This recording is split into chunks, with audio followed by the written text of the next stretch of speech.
नमस्कार, मैं सुमित यादव। आप देख रहे हैं दा सुनामी। राज्यसभा में एक बयान सपा के राज्यसभा सांसद रामजी सुमन द्वारा जो राणा सांगा के ऊपर दिया गया, उसके बाद से विवाद वो बढ़ता गया।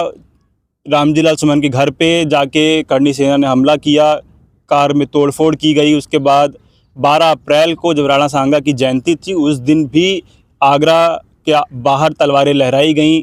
अखिलेश यादव को गोली से मारने की धमकी तक दी गई। उसके बाद 19 अप्रैल को जब अखिलेश जी आगरा पहुँचे तो लगा कि विवाद थमेगा, लेकिन कल यानी कि 27 अप्रैल को उनके काफ़िले पर, रामजी सुमन के काफ़िले पर टायरों से करणी सेना के द्वारा हमला किया गया। उसके बाद ही विवाद लग रहा है कब थमेगा, क्योंकि चीज़ें अब उस तरीके से एक जाति की तरफ डाइवर्ट की गई हैं कि दलितों पर अत्याचार और ठाकुरवाद जो उत्तर प्रदेश में है। बीच में अखिलेश जी ने कई सारे थानों में उनके अध्यक्ष सिंह साहब हैं, इसका जिक्र भी किया है। तो इस पर तमाम मुद्दे बातचीत करेंगे कि कितना ठाकुरवाद और कितना यादववाद, दलित कितना सुरक्षित और क्या हालात दलितों के उत्तर प्रदेश में हैं। इन सभी मुद्दों पर बातचीत करेंगे। हमारे साथ बातचीत करने के लिए परमिंदर अंबर मौजूद हैं। बहुत बहुत स्वागत है परमिंदर भाई चैनल पर। शुक्रिया। क्या स्थिति, पहले रामजी सुमन के काफिले पर कल जिस तरीके से हमला किया गया, उसको किस तरीके से देख रहे हैं?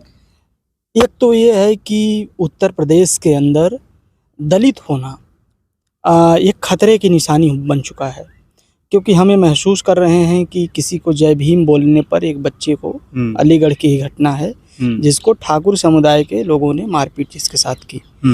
उत्तर प्रदेश में दलितों के ऊपर एनसीआरबी का डेटा ये कह रहा है कि हिंसा बढ़ चुकी है। उत्तर प्रदेश में आपराधिक मामले बढ़ चुके हैं। लेकिन पहले हमने सुना है कि पहले हम सुनते आते थे मीडिया में कि ये बात बोली जाती थी कि फलाने संगठन ने मारपीट की जिम्मेदारी ली है, किसी की हत्या की जिम्मेदारी ली है। अब एक नया सिगूफा आया है, किसी के साथ मारपीट हो रही है तो करणी सेना का ये उपेंद्र राणा आके बोल रहा है कि हम इस हमले की जिम्मेदारी लेते हैं। ये किसके सह पे हो रहा है? उत्तर प्रदेश में योगी आदित्यनाथ ठाकुर समुदाय से हैं। उपेंद्र राणा भी करणी सेना, जिसको लोग चटनी सेना बोल रहे हैं, वो लोग भी कहीं ना कहीं इस बात की जिम्मेदारी ले रहे हैं कि हमने हमला करवाया, अभी तो बच गया है, अगली बार फिर देखेंगे। तो किसी भी जाति समुदाय के नाम पर किसी तरह की हिंसा ठीक बात नहीं है। अगर रामजी सुमन ने कुछ गलत बोला है तो उन पर केस किया जाना चाहिए। उन्होंने अगर कुछ ऐसा संसद के अंदर बोला था तो उसको बाहर क्यों आने दिया गया? उसको संसद की कार्यवाही से हटा देना चाहिए था। संसद में ये मौका होता है, लेकिन ऐसा नहीं किया गया। वो बयान बाहर आया और उसके बाद विवाद हुआ। लेकिन विवाद होने का ये मतलब नहीं है कि कोई दलित होगा तो आप उसके घर पर अटैक करेंगे। क्या करणी सेना के लोग किसी और के जाति समुदाय के व्यक्ति के घर पर हमला कर सकते हैं, या सिर्फ दलित है इसलिए जाके आगरा में हमला कर रहे हैं? ये सवाल बहुत ज़रूरी, क्योंकि आपके ऊपर, समाजवादी पार्टी के ऊपर ये आरोप लग रहे हैं कि इसको दूसरे एंगल से, इसको दूसरे मोड़ पे समाजवादी पार्टी ले गई है कि ठाकुर दलितों पर अत्याचार कर रहे हैं। ये विवाद था राणा सांगा, औरंगज़ेब और बाबर का, जो उन्होंने कहा कि वो बाबर की, अगर मुसलमान बाबर की औलाद हैं तो आप गद्दार राणा सांगा की औलाद हैं। तो उन्होंने राणा सांगा को गद्दार कहा, ये विवाद उस पर। तो ये दलित और यादव और ठाकुर एंगल इसमें कहाँ से आ गया? नहीं, इसमें एंगल इसलिए है कि वो दलित समुदाय से आते हैं। जाति के नाम पर उनको गालियाँ दी गई, हम सब ने नारे सुने, हम सब ने इस विवाद के दौरान भी देखा गया कि अगर वो दलित नहीं होते, मैं आपसे पूछता हूँ, अगर वो दलित नहीं होते तो क्या किसी और जाति के सांसद के घर पर कोई सेना हमला कर सकती है? ये डेमोक्रेसी में क्यों हो रहा है? एक लाख लोग या 50,000 लोग किसी एक शहर में इकट्ठा हो रहे हैं किसी दलित सांसद को डराने के लिए। ये तो डेमोक्रेसी में नहीं होना चाहिए। बयान को आप भी कोई बयान दे लेते, आप भी बयान दे सकते थे, आपने बहुत कुछ बोला, लेकिन उस आपके घर पर कोई चढ़ाई करने नहीं गया। मैं बस एक ही सवाल जानना चाहता हूँ, अगर वो दलित नहीं होते तो जाहिर सी बात है उनके घर पर हमला नहीं होता। घर पर हमला करना और आज भी हमले की कोशिश करना। अब सोचिए, एक जो सांसद है, जो राज्यसभा सांसद है, भारत का जो गौरवशाली संसद है, वहाँ का एक सांसद है और उसकी गाड़ियों के सामने टायर फेंके जा रहे हैं। ये डेमोक्रेसी में हो रहा है, ये लोकतंत्र में हो रहा है। माफ़ी मांग लीजिए ना, वो कह रहे हैं कि आपने, हमारे महापुरुष हैं राणा सांगा, उनको गद्दार कहा, माफ़ी मांगिए इस बात को लेके। उन्होंने गद्दार नहीं कहा है। उन्होंने बोला था कि औरंगज़ेब और बाबर के नाम पर जो लोग बोलते हैं वो राणा सांगा पर चुप क्यों हैं, और उन्होंने किसी किताब का जिक्र किया है। सिर्फ ऐसे नहीं बोल दिया है, उन्होंने बाबरनामा, जो बाबर द्वारा लिखी गई किताब है, उस किताब का एक उदाहरण दिया था। और वो किताब से बहुत कुछ कहा जाता है। अभी अनुराग कश्यप ने एक बयान दिया था, उस पर उन्होंने माफ़ी मांग ली, लेकिन माफ़ी मांगने से पहले क्या उनके घर पे कोई गया क्या? अनुराग कश्यप के घर पर कोई हमला हुआ था क्या? नहीं हुआ ना। आपको याद होगा राज्यसभा में मनोज झा ने जब वो कविता सुनाई कि ठाकुर का कुआं, तो मनोज झा को भी बहुत ट्रोल किया गया, बहुत उनको भी गालियां दी गई। ऐसा तो नहीं, वो भी नहीं, मैं इसी बात पे, ब्राह्मण समाज से आते हैं मनोज झा। तो मनोज झा के घर पे कोई गया क्या? गालियां तो बहुत दी गई। ठाकुर का कुआं मनोज झा ने नहीं लिखी है। ठाकुर का कुआं ओम प्रकाश वाल्मीकि की एक कविता है। वाल्मीकि हिंदी के एक कवि हैं जिन्होंने कविता लिखी है कि ठाकुर का कुआं है, और उस कविता में बताया है कि देश शहर हमारा तो कुछ भी नहीं, सब ठाकुर का है। ठाकुर किसी जाति का प्रतीक नहीं है, ठाकुर उस सामंती व्यवस्था का प्रतीक है। मैं आपसे पूछना चाहता हूं कि उत्तर प्रदेश के अंदर जो हो रहा है ये, अगर योगी आदित्यनाथ के अलावा किसी की सरकार होती तो कोई सेना के ऐसे घूम के दंगे मतलब हलचल पैदा करती, लोगों को डराने की कोशिश करती। अखिलेश यादव को एक व्यक्ति ने सरेआम, उत्तर प्रदेश के पूर्व मुख्यमंत्री और भारत की लोकसभा में 3-4 बार चुनाव जीत के जाने वाले सांसद को गोलियां मारने की धमकी दी जा रही है। और उत्तर प्रदेश का जो इस समय सबसे बड़ा लीडर है, जिसके पास 37 सांसद है, सबसे अधिक सांसद है उत्तर प्रदेश में, जिसके पास 110 से अधिक विधायक हैं, उस नेता को एक राजपूत समुदाय का व्यक्ति सरेआम कह रहा है गोली मार देंगे, और वो अभी तक गिरफ्तार नहीं हुआ। तो उत्तर प्रदेश में क्यों नहीं कहा जाएगा कि ठाकुरों की सरकार है? अभी यही कोई बयान यादव देता, कोई दलित देता, तो अभी बुलडोजर पहुंच गया होता उसके घर पे। तो ये जो हो रहा है उत्तर प्रदेश में, ये मैं ये कहना चाहता हूँ योगी जी की शह पर हो रहा है। अगर शह नहीं होती, मैं कह रहा हूँ कि योगेंद्र राणा ने जो बयान दिया है कि हमला हमने करवाया है, मैं इसकी जिम्मेदारी लेता हूँ, गिरफ्तार क्यों नहीं हो रहा है? और अगर हमला अखिलेश जी को जो धमकी देने वाला व्यक्ति है, पहली बात तो धमकी देना गलत है, किसी गोली मारने की बात करना। वो बाहर कैसे आदमी घूम रहा है? जब गोली मार देगा तब पकड़ा जाएगा क्या? अगर कोई इस तरह का बयान पब्लिकली दे रहा है, सबसे पहले जेल में होना चाहिए। जात के नाम पर, धर्म के नाम पर हिंसक बातें करना, दंगे फैलाना, ये सब ठीक काम नहीं है। उत्तर प्रदेश, हम सब जानते हैं कि हिंसा उत्तर प्रदेश में बढ़ चुकी है। हम सब जानते हैं कि उत्तर प्रदेश में कानून व्यवस्था ठीक नहीं है, और कानून व्यवस्था इसलिए ठीक नहीं है क्योंकि इस तरह के संगठन लगातार धमकियां दे रहे हैं, और माहौल तो ख़राब हुआ है, क्यों नहीं हुआ है? और दलित की हम यही आपसे पूछना चाहते हैं, आपने बोला कि अगर वो दलित और राजपूत का मामला क्यों बनाया जा रहा है, तो मामला किसका है? यही तो सवाल है ना। लोग कह रहे हैं कि 2027 के चुनाव के लिए रामजी लाल सुमन की आड़ में आप दलित वोट को एकजुट करना चाह रहे हैं। रामजी लाल सुमन जी किसी घर पे हमला करने गए थे? किसी को जान से मारने की धमकी दे रहे हैं? रामजी लाल सुमन क्या कह रहे हैं?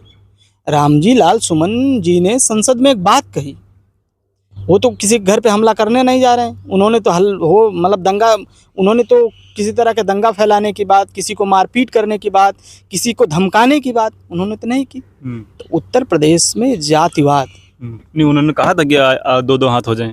नहीं, 2-2 हाथ का मतलब उनकी बातचीत करने का मतलब था। 2-2 हाथ करने का मतलब कोई कुश्ती दंगल करना नहीं था। 2-2 हाथ करने का मतलब मारपीट करना नहीं था। 2-2 हाथ का मतलब था कि वो प्रोफेसर रहे हैं, वो बातचीत में यकीन करते हैं, बहस। अब संसद की परंपरा रही है, लोगों ने संसद में क्या क्या नहीं बोला है। इस देश का प्रधानमंत्री बोलता था 50 करोड़ की गर्लफ्रेंड बोलता था एक पार्टी की राष्ट्रीय अध्यक्षा को। एक पार्टी की अध्यक्षा को क्या क्या नहीं बोला गया। भाजपा के लोग क्या क्या नहीं बोलते थे कि बार डांसर कोई बोल रहा है सोनिया गांधी को, कोई 50 करोड़ की गर्लफ्रेंड बोल रहा है, कोई जर्सी गाय बोल रहा है। इसी देश में बोला गया है। तब तो कोई दंगा फसाद नहीं हुआ, कोई किसी के घर पे चढ़ाई नहीं किया। तो जो सेना होना देखिए जो है ना, वो अगर सरकार का कोई सपोर्ट उनको ना मिले तो कोई सेना होना नहीं है। इस देश की 90% जनसंख्या पीढ़िए समाज की है, वो चुप बैठी हुई है। 5% 10% लोग सेना के नाम पर क्यों चुप है? क्योंकि हम लोग हिंसा में यकीन नहीं करते हैं, क्योंकि हम लोग डॉक्टर अंबेडकर के संविधान को मानते हैं, क्योंकि हम लोग डेमोक्रेसी में यकीन करते हैं, क्योंकि हम भाईचारे में यकीन करते हैं। हम अभी भी ये नहीं कह रहे हैं कि राजपूत समाज के लोग इसी तरह के हैं। कुछ लोग हैं जो भटके हुए लोग हैं, जो किसी एक बयान को लेकर किसी दलित सांसद के घर पे हमला कर रहे हैं। सारे राजपूत लोग ऐसे थोड़े हैं। बहुत सारे हमारे दोस्त हैं जो करणी सेना से नहीं अपने आप को जोड़ते हैं, वो अलग तरीके से सोचते हैं। तो देखिए, डेमोक्रेसी है, लोकतंत्र है, और अंबेडकर के संविधान से देश चल रहा है। अभी अभी अखिलेश जी ने इलाहाबाद, जब अखिलेश जी गए तो इलाहाबाद में उन्होंने एक सूची पढ़ी जिसमें जो है कई SHO और SO कई थानों के नाम जिक्र किया जो ठाकुर थे, सिंह थे, उनके नाम उन्होंने पढ़े। तो क्या PDA से उन्होंने फिर अब ठाकुर समाज को निकाल दिया बाहर, अलग करके देख रहे हैं? हाँ, देखिए PDA का मतलब क्या था? दलित, पिछड़ा, अल्पसंख्यक, और उन्होंने आधी आबादी और सताए हुए अगड़े जिनके साथ अन्याय हुआ है। PDA तो ये बड़ा दायरा है, यानी जो कमज़ोर अपर कास्ट है, आधी आबादी महिलाएं हैं, ठीक है, दलित, पिछड़ा, अल्पसंख्यक है। क्या चाहते हैं? ठाकुर थाना अध्यक्ष ना हो? नहीं, ठाकुर थाना अध्यक्ष होना चाहिए, लेकिन सिर्फ ठाकुर रहेगा ये डेमोक्रेसी में नहीं हो सकता। यानी मुख्यमंत्री ठाकुर है तो ठाकुर शिशिर सिंह के बाद वैभव सिंह, क्या नाम है उनका, अभी एक और ठाकुर साहब आ गए हैं, योगी जी के जो देखने वाले लोग होते हैं, एक होता है विभाग होता है। देखिए, जनता कह रही है कि कहीं ना कहीं नौकरी में मतलब जो थानों में जो तैनाती है वो विशेष जाति के लोगों की है। मैं बिहार के जो पुलिस अधिकारी ने जो अखिलेश जी को जवाब देते हुए ट्वीट किया, मैं उनसे पूछना चाहता हूं कि अगर आपके पास ओरिजिनल डेटा है तो आप मुंह पे चिपकाइए लोगों के कि आप गलत हैं। आप डेटा भी नहीं दे रहे हैं। DGP साहब ने कहा यूपी के कि वो उनके तथ्य सही नहीं है, जो काबिलियत के हिसाब से भर्ती की गई है। तो काबिलियत क्या सिर्फ ठाकुरों के पास है क्या? इसके पहले काबिलियत ब्राह्मणों के पास थी। फिर काहे कहते हो यादव आयोग लिख देते हो? अनिल यादव लोक सेवा आयोग के अध्यक्ष होते हैं तो काबिलियत सिर्फ ठाकुरों में है और किसी जाति के व्यक्ति में काबिलियत नहीं है। सुमित यादव में काबिलियत नहीं है, सिर्फ ठाकुर जाति के लोगों में है। आप बोलते हैं कि पुलिस में सबसे ज़्यादा यादव हैं, तो यादव नहीं काबिल हैं क्या? मतलब काबिलियत सिर्फ विशेष जाति के लोगों में है। ये तो बड़ा हास्यास्पद है कि काबिलियत के हिसाब से थाना अध्यक्ष काबिलियत के हिसाब से नहीं बनाए जाते हैं। सरकार के लोग तय करते हैं किस थाने में कौन व्यक्ति होगा, वो काबिल है नाकाबिल है कैसा है, ये सब मायने नहीं रखता। मतलब सरकार ने, जब अखिलेश जी की सरकार थी, सपा की सरकार थी, तो सरकार ने यादव थाना अध्यक्ष बनाए थे। कई बार मीडिया में चला कि यूपी के थाने यादव चला रहे हैं, तो वो बात सही थी। अब ठाकुर चला रहे हैं? नहीं, तब तो यादव नहीं चला रहे थे, इस बात की गारंटी है। 56 में 86 SDM का डेटा गलत था। खुद योगी आदित्यनाथ ने लोग विधानसभा में बोला और लोगों ने मुंह पे चिपका दिया कि भाई इतनी भर्ती ही नहीं हुई है। झूठा नैरेटिव कोई। देखिए, लेकिन अभी ठाकुर चला रहे हैं, इसमें रियलिटी है। सबसे अधिक SDM DM कौन है? तो ये क्यों परसेप्शन लोगों तक नहीं पहुंच पा रहा है? क्यों नहीं आप समझा पा रहे हैं बात? लोगों तक परसेप्शन नहीं पहुंचा होता तो भाजपा की स्थिति नहीं होती। आज 37 सांसद समाजवादी पार्टी, तीसरी बार सरकार बना ली भाजपा। नहीं, सरकार बनाना विधानसभा चुनाव में अलग था, अब माहौल बदल चुका है।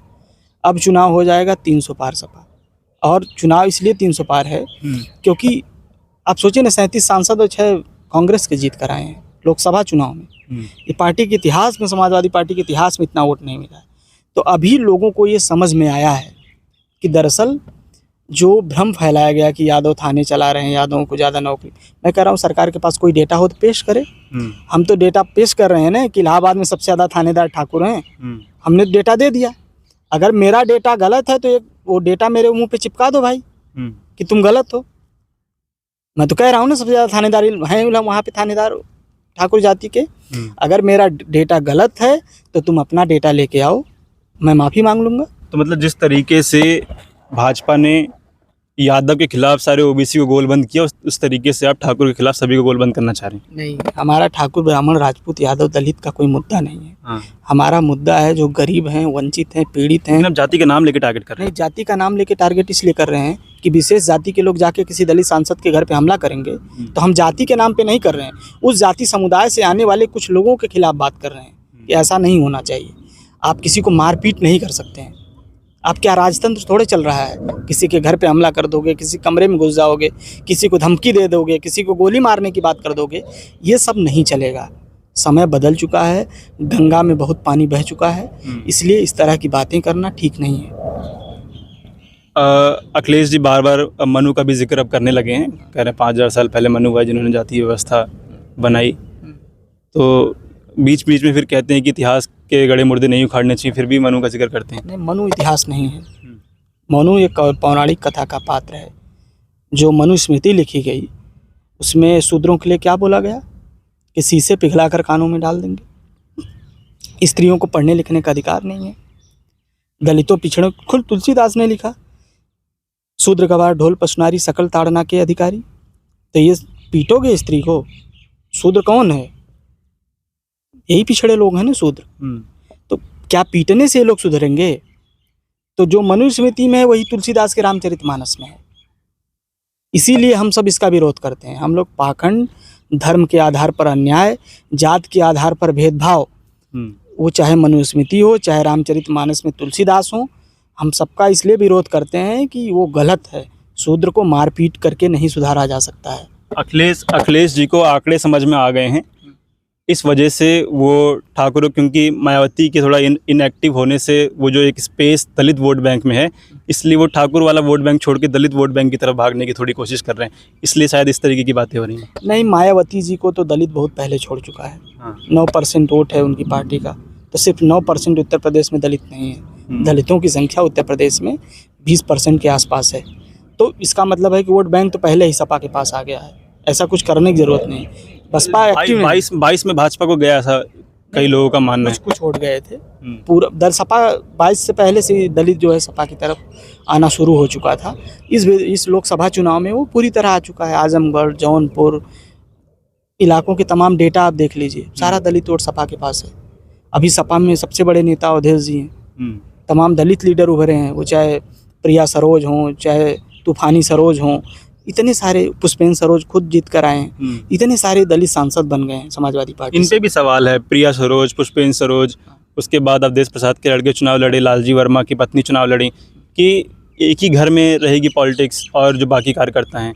नहीं, मैं आपकी बात से सहमत हूँ, लेकिन मैं ये भी कहना चाहता हूँ कि देखिए, परिवार, किसी भी राजनेता के परिवार का व्यक्ति पॉलिटिक्स में आता है वो गलत नहीं है, इसलिए कि जनता चुनती है। और परिवारवाद का आरोप कौन लगाता है? पंकज सिंह राजनाथ के बेटे, बांसुरी स्वराज सुषमा स्वराज की बेटी, इनकी क्या योग्यता है? इनके एक के पिताजी रक्षा मंत्री हैं और एक के पिताजी क्या थे, एक की माताजी मुख्यमंत्री थी। यही योग्यता है ना। बांसुरी स्वराज तो कहते हैं लंबे अरसे पार्टी की सेवा करिए तब जाके उनको टिकट मिला है। वहाँ US से पढ़ के आई और तुरंत यहाँ सांसद बन गई। कौन सा संघर्ष की हैं? कितनी बार लाठियाँ खाई? हजारों RSS के कार्यकर्ता मार खाते होंगे, सांसद नहीं बने। तो देखिए, चुनाव है, जनता चुनती है। अगर जनता नहीं चुनेगी तो कोई प्रिया सरोज, कोई बांसुरी स्वराज संसद में नहीं आएंगे। जनता ने चुना है तो हम उसका सम्मान करते हैं। लेकिन मेरा एक सवाल है, अनुराग ठाकुर किसके बेटे हैं? पूर्व मुख्यमंत्री के बेटे हैं, प्रेम कुमार धूमल के, और उनके भाई खुद BCCI के चेयरमैन हैं। अमित शाह के बेटे के पास कौन सी योग्यता है? पहले BCCI का अध्यक्ष, फिर ICC के अध्यक्ष। बाप अगर गृह मंत्री नहीं होते तो कुछ होता क्या? तो भाई पिता हैं उनके, तो उनको सपोर्ट मिला, पहुंचे लोग। पूरे भाजपा परिवारों से भरी हुई है। मैं बता सकता हूं 100 से अधिक परिवारों को लोग भाजपा में राजनीति में हैं।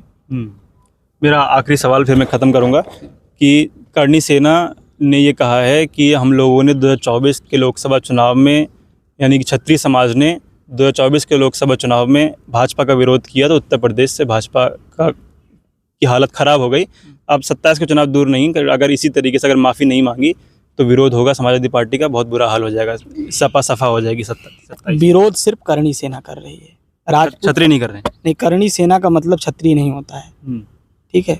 कुछ लोग इकट्ठा होकर किसी जाति समुदाय के नाम पर किसी को डराना चाहते हैं, तो करणी सेना मतलब क्षत्रिय समाज नहीं है। तो 80,000 की संख्या, 80,000 की संख्या में पहुंचे थे आगरा। नहीं, 80,000 ही क्षत्रिय नहीं है इस देश में, ठीक है। उनकी संख्या करोड़ों में है।